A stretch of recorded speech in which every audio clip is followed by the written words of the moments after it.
Hello everyone, today we're going to talk about a book named Man's Search for Meaning by Viktor E Frankl. A brief biography of Viktor E Frankl. Viktor Frankl grew up in Vienna at a time when great advances in the field of psychology were being made there. His interest in the subject developed early. As a medical student, he organized suicide watch programs that maintained a 100% success rate. Upon completing his residency, Frankl set up a private practice. In 1938, during the German occupation of Austria, Nazi leaders forbid Frankl, a Jew, from seeing non-Jewish patients. 2 years later, Frankl became the head of the neurological department at the Jewish Rothschild Hospital. In 1942, Frankl, his wife, Tilly, and Frankl's parents were arrested and sent to Nazi death camps. Frankl's wife and parents died in the camps, but Frankl survived 3 years in 4 camps, after which he wrote many books and served as a professor at a number of universities. He is best known for his book Man's Search for Meaning and for developing the fields of logotherapy and existential therapy. Frankl remarried several years after his liberation and had one daughter. He died of heart failure at the age of 92. Historical context of Man's Search for Meaning. Frankl's book is set during and in the immediate aftermath of World War II. During this war, which lasted from 1939 to 1945, Hitler, the dictator of Germany at the time, and his followers, the Nazis, killed 6 million Jews and 5 million other undesirables, including homosexuals, Romani people, and the mentally disabled. Victims were usually taken prisoner and sent to concentration camps, like the ones Frankl experienced, where they were either killed or made to work in starvation conditions. This systematic genocide, known as the Holocaust, was the product of Hitler's desire to create a pure Aryan race that would rule the world. Frankl's book also relates to Sigmund Freud's theories of psychoanalysis, the impact of which is difficult to overstate. Frankl's psychological theory, logotherapy, is considered the third Viennese school of psychotherapy, after Freud's psychoanalysis, which focuses on sexuality, childhood events, and subconscious drives, and Alfred Adler's individual psychology, most famous for the idea of the inferiority complex. Frankl's logotherapy is based in the philosophical idea of existentialism, which holds that freedom is the most important value in life, and that one must create one's own meaning in a fundamentally meaningless world. Famous existentialists include Friedrich Nietzsche, Soren Kierkegaard, Fyodor Dostoevsky, and Jean-Paul Sartre. Other books related to man's search for meaning. Frankl wrote many other books during his career, including Psychotherapy and Existentialism.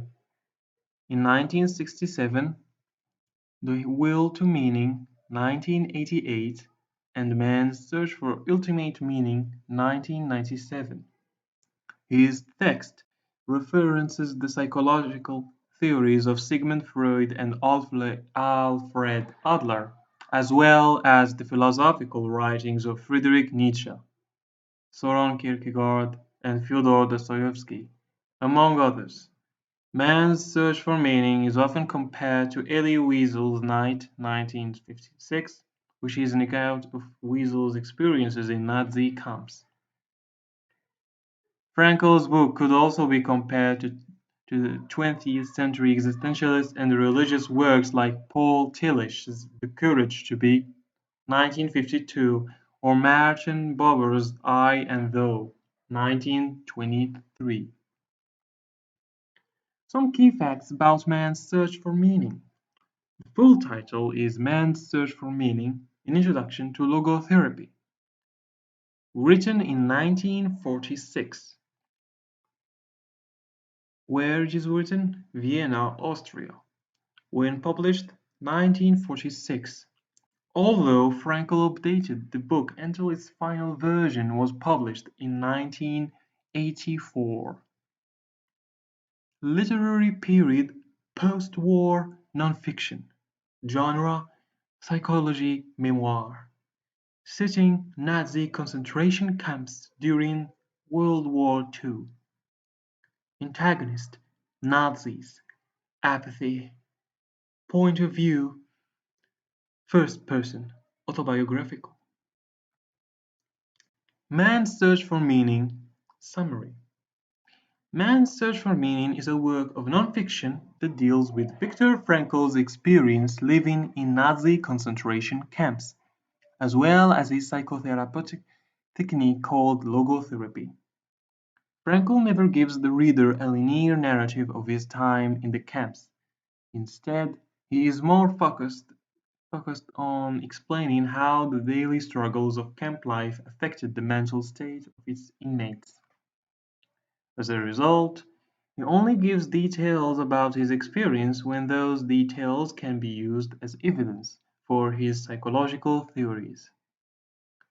Frankl says that based on his observations of his fellow inmates, the typical prisoner passes through three mental stages: shock in the first few days after his arrival, apathy and emotional death once he has become accustomed to life in camp, and disillusionment with life after he has been liberated. Most of the first section of the book, Experiences in a Concentration Camp, explores what happened to apathetic prisoners and how Frankl managed to avoid this apathy. The core of Frankl's philosophy is that a man's deepest desire is to find meaning in his life, and if he can find that meaning, he can survive anything. Frankl found meaning in his experiences in the concentration camp by deciding that he was going to use his suffering as an opportunity to make himself a better person. Instead of becoming apathetic and accepting that he was doomed, he chose to embrace his suffering. According to Frankl, while a man's destiny in life is certainly affected by the circumstances in which he finds himself, he is ultimately free to choose his own path in life. Even in the worst situation possible, man always has the freedom to choose his attitude towards life. Frankl claims that there are three ways to find meaning in life: through work, through love, and through suffering. Frankl kept his will to meaning, or his desire to live a meaningful life, alive through his 3 years in the camps by focusing on the potential meanings he could create for himself. In addition to finding meaning in his suffering, Frankl motivated himself by thinking about the work he wanted to do after leaving camp. Namely, he wanted to rewrite his manuscript about logotherapy, a manuscript that the Nazis took from him when he arrived at Auschwitz. Frankl also found hope in love, and the image of his wife helped him through many of his most difficult times. Frankl was able to use his book, his work, love, and suffering to keep himself alive because he felt that he was responsible for and to them. He argues that humans cannot understand the general meaning or super meaning of life. Instead, we must look for ways to make each individual moment valuable. Every person has a unique vocation that only he can accomplish, and he is responsible for undertaking this job. The second section of the book, Logotherapy in a Nutshell, is devoted to explaining Frankl's ideas about logotherapy in more detail. He explains that man's will to meaning can become existentially frustrated, which can in turn provoke neurogenic neurosis. In other words, if a man cannot find the meaning or purpose in his life, he can develop mental problems that need to be addressed. Frankl argues that everyone should strive to be in a state of neurodynamics, in which there is a tension between what one has already done and what one hopes to accomplish. To Frankl, this tension between past and present is vital to mental health. For those who need therapy, Frankl helps them overcome their anxieties and fears by using paradoxical intention, in which the person tries to bring about the precise thing he fears. Ultimately, logotherapy seeks to help its patients develop goals, whether they be getting rid of a phobia or surviving a horrible situation, and finding ways to meaningfully accomplish them. Frankl ends his book by saying that man is that being who invented the gas chambers at Auschwitz. However, he is also that being who entered those gas chambers upright, with the Lord's Prayer of the Shema Israel on his lips. Frankl believes that while man is certainly capable of doing evil, no individual human must be evil. Every human has the capacity to change his behavior and attitude in every possible situation. In his postscripts reaffirmed this belief as the for his tragic optimism or belief in the importance of saying yes in spite of everything. Man's search for meaning themes. The search for meaning, according to Frankl, the will to meaning is the motivating force in any person's life. In other words, the need for some kind of meaning in one's actions and existence is at the core of one's psychology. Suffering and hope, while meaning can be found through love and work, Frankl focuses most strongly on how to find meaning through suffering. He describes in detail the many injustices he and his fellow inmates were made to endure in the Nazi concentration camps. From walking miles through the snow with bare feet to being made to ride in train cars surrounded by their own excrements, etc.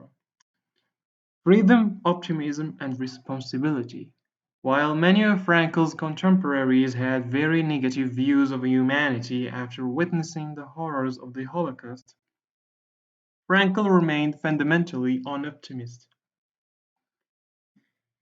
He believed that even the worst man could become good, because man has the capacity to change himself at any moment. Psychology and logotherapy. Although much of Frankl's book is focused on his time in concentration camps, man's search for meaning is fundamentally about logotherapy. Thank you for watching.